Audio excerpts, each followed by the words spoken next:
Shall we all rise as we read the Word of God found in the Gospel of Christ according to Matthew chapter 4, verse 1 to 11, and let us read it together. Then Jesus was led by the Spirit into the wilderness to be tempted there by the devil. For 40 days and 40 nights he fasted and became very hungry. During that time the devil came and said to him, "If you are the Son of God, tell these stones to become loaves of bread." But Jesus told him, "No, the scriptures say, people do not live by bread alone, but by every word that comes from the mouth of God." Then the devil took him to the holy city, Jerusalem, to the highest point of the temple, and said, "If you are the Son of God, jump up, for the scripture says, He will order His angels to protect you, and they will hold you up with their hands, so you won't even hurt your foot on a stone." Then Jesus responded, "The scriptures also say, you must not test the Lord your God." Next, the devil took him to the peak of a very high mountain and showed him all the kingdoms of the world and their glory. "I will give it all to you," he said, "if you will kneel down and worship me." "Get out of here, Satan," Jesus told him, "for the scripture says, you must worship the Lord your God and serve only Him." Then the devil went away, and angels came and took care of Jesus. This is the word of God for the people of God. Yeah, you may take your seat. Good morning, brothers and sisters in Christ. Today, I want us to talk about something we all experience: love, temptation, and endurance. And to make it relatable, let's begin with a little story I like to call the 60-year love cycle. From butterflies to denture glue. Let's start by asking who here has been in pre-marriage between the ages of 20 to 25.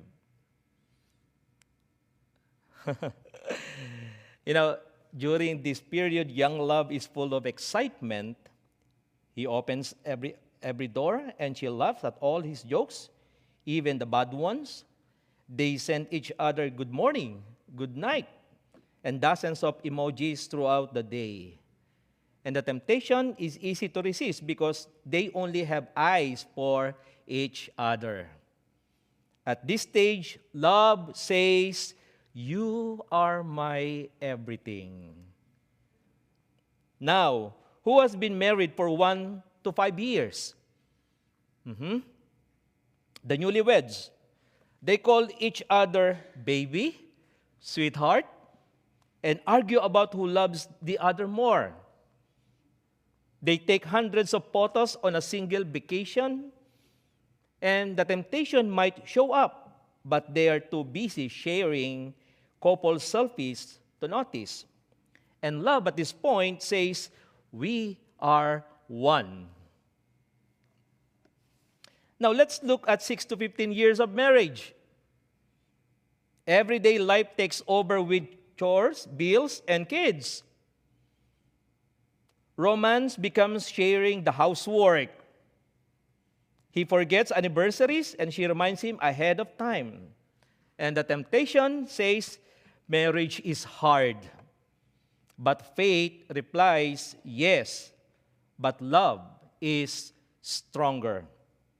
At this stage, love says, "We choose each other every day." And then from 16 to 30 years, the middle years of marriage, date nights turn into grocery trips. The sound of the washing machine takes the place of romantic music. They finish each other's sentences, often with complaints, and argue about the thermostat like it really matters.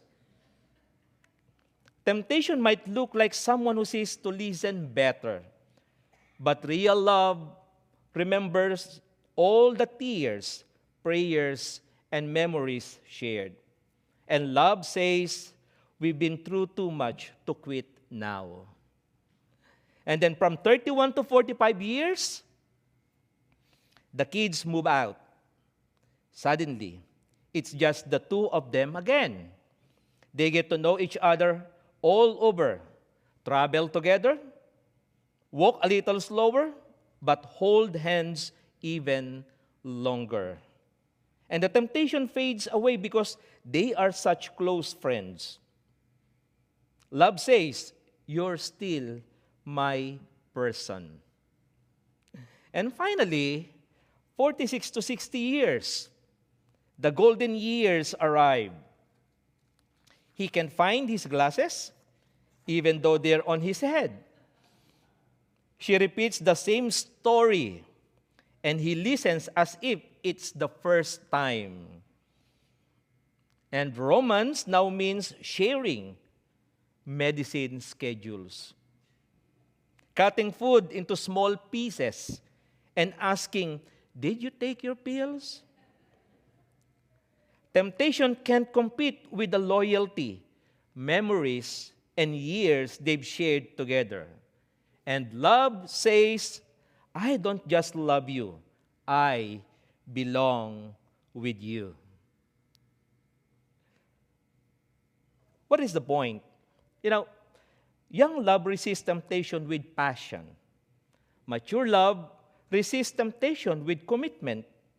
But lasting love resists temptation with character, faith, forgiveness, and choice.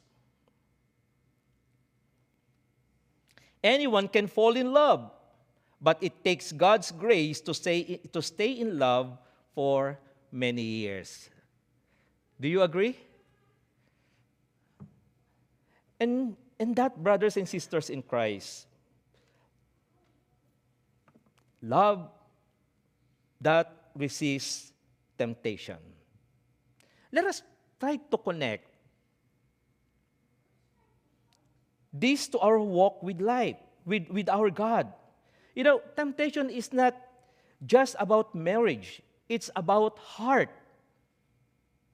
Many people think of temptation as something that only happens in marriage or even in relationships, like being tempted to cheat, lie, or even betray trust. But the truth is, temptation is really about what's in our hearts. It shows what we love, what we trust, and what controls our choices in life. In our gospel reading this morning, shows us Jesus in the wilderness. He's hungry, alone, and being tested by the devil. But notice how he responds. He doesn't run. He doesn't hide. He doesn't try to take the easy way out. He faces temptation directly, holding on to his love for his Father. So temptation will come. Waves of desire, fear, or shortcuts will hit. The question isn't, will I be tempted? The question is, will my heart stay anchored in God when the waves comes? Love that resists temptation comes from the heart. It chooses God over quick comfort, over easy ways out, over anything that pulls us away from Him. Just like Jesus in the wilderness, our love for God shows not when life is calm, but when temptation comes at us, we choose to stay strong. And now, what is the message of our text this morning? First is love that obeys even when it is difficult. And in verse 1, then the Spirit led Jesus into the desert to be tempted by the devil. And the Bible tells us that Jesus was led into the wilderness where he would face the devil's temptation. Take note of this, friends. Before any temptation even came, Jesus has already made a choice. He trusted the Father's guidance, And even though it would take him into a place that was hard, lonely, and uncomfortable, he chose to follow. The wilderness wasn't a punishment. It wasn't a sign that God had left him. Instead, it was God's way of getting Jesus ready for his mission. It was a place of testing, but also a place where his love and obedience could grow stronger. This shows us something important. Friends, love that resists temptation is willing to follow God even when it's hard or uncomfortable. True love for God isn't just about having faith when life is easy. It means saying yes to Him even when He leads you somewhere you don't want to go. Some of you might feel like you're in your own wilderness right now, facing grief, addiction, money problems, loneliness, sickness, or an uncertain future. Friends, remember, the Spirit didn't lead you there to harm you. God is using this time to grow your love, trust, and dependence on Him.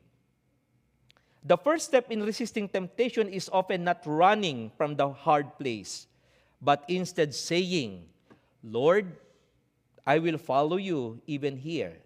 I may not understand, but I trust your heart. You could compare this to marriage. In the early years, sometimes love isn't butterflies and romance. Sometimes it's deciding to stick together through bills, arguments, or sleepless nights. The couple who stays, who choose each other even when it's hard, is like the heart that stands in the wilderness, faithful, obedient, and trusting God. That is the beginning of love that resists temptation. Staying to put in obedience, trusting God's purpose even when it's difficult. It's hard. Second, love that won't take the easy way out. In verse 3 to 4, then the devil came to him and said, if you are God's son, order the stones to turn into bread. But Jesus answered, the scripture says, human beings cannot live on bread alone, but need every word that God speaks. If you are the Son of God, tell these stones to become bread. At first, it doesn't seem so bad because Jesus was hungry, after all. But the real issue wasn't about food. It was about choosing a quick fix instead of waiting for God's timing and plan. The devil was offering an easy way out, meeting a real need the wrong way. But Jesus answered with Scripture, man shall not live on bread alone, but on every word that comes from the mouth of God. Friends, in other words, obedience and trust in God matter more than instant comfort or temporary relief.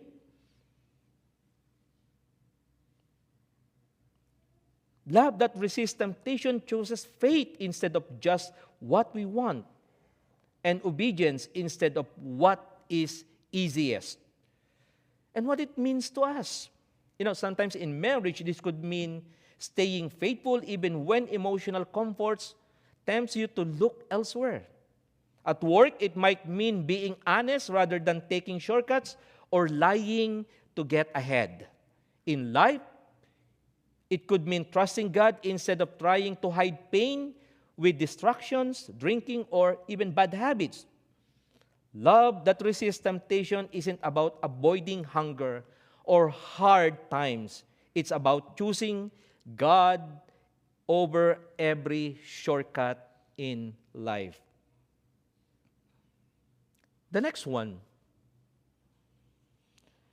love that trusts God without testing Him. And in verse 5 and 7, the devil's second temptation came with a twist. He quoted scripture and said, "Throw yourself down from the temple and angels will catch you." At first, it might sound spiritual or even miraculous. But the danger was that the devil wanted Jesus to turn trust into a show. He was asking Jesus to try to make God prove his love. But Jesus replied, "Do not put the Lord your God to the test." Friends, true love trusts God without trying to manipulate Him, to control Him. It doesn't bargain. If you love me, then do this. Or, if you heal me, then I'll obey. Love that resists temptation doesn't test God. It obeys even when things are unclear. Don't wait for a sign before doing the right thing. Don't take reckless action because you assume God will fix the consequences. Walk in faith, not by always asking for proof. True love, trust God even when we cannot see the outcome. Imagine a couple in the middle years of marriage facing challenges like money, health issues, or parenting struggles. They might be tempted to blame each other or even blame God. But love that resists temptation chooses trust, patience, understanding, and faithfulness instead. And then the last one. Love that refuses divided loyalty. The third temptation is the most obvious. And the devil showed Jesus all the kingdoms of the world and said, "All this can be yours if you bow down and worship me." Friends, brothers and sisters in Christ, temptation isn't always about doing something clearly wrong. It can be about taking the easy way to success, praise, or comfort without obeying God. It's tempting instant recognition, power, money, or respect. But Jesus responds clearly, "Away from me, Satan, for it is written, worship the Lord your God and serve Him only." Love that resists temptation refuses to be split, to be divided. True love for God doesn't give in. It doesn't follow idols, culture, or passing attractions. It says, "My heart belongs to God alone." What it means to us. Friends, when career advancement tempts us to compromise our values, say, "I will worship God only." When popularity or social pressure demands you change your conviction, says, "I will stay faithful to Christ." When culture lifts up money, pleasure, or power over God, stay steady and say, "My loyalty belongs to Christ alone." Love that resists temptation doesn't run after what the world offers. It stays loyal to the one who truly matters. So how we can live this love today? Jesus didn't just show us how to live this way. He gives us His Spirit so His love can live in us. In our gospel in Matthew reminds us that Jesus was tempted in every way we are, but never sinned. And He can help anyone who is being tempted. I just want to share this story. Last Friday, we were scheduled to go to Bloomington Normal to meet our tax preparer. As we were leaving the parsonage and opened Google Maps for directions, it led us to take I-55. And while driving along the interstate, we felt strong winds hitting and pushing us in different directions. So I tightly held the steering wheel and focused on keeping the car straight to avoid swaying or getting into an accident despite the strong wind. Friends, our hearts are like us in a vehicle. You know, life's temptations push and pulls us in different directions.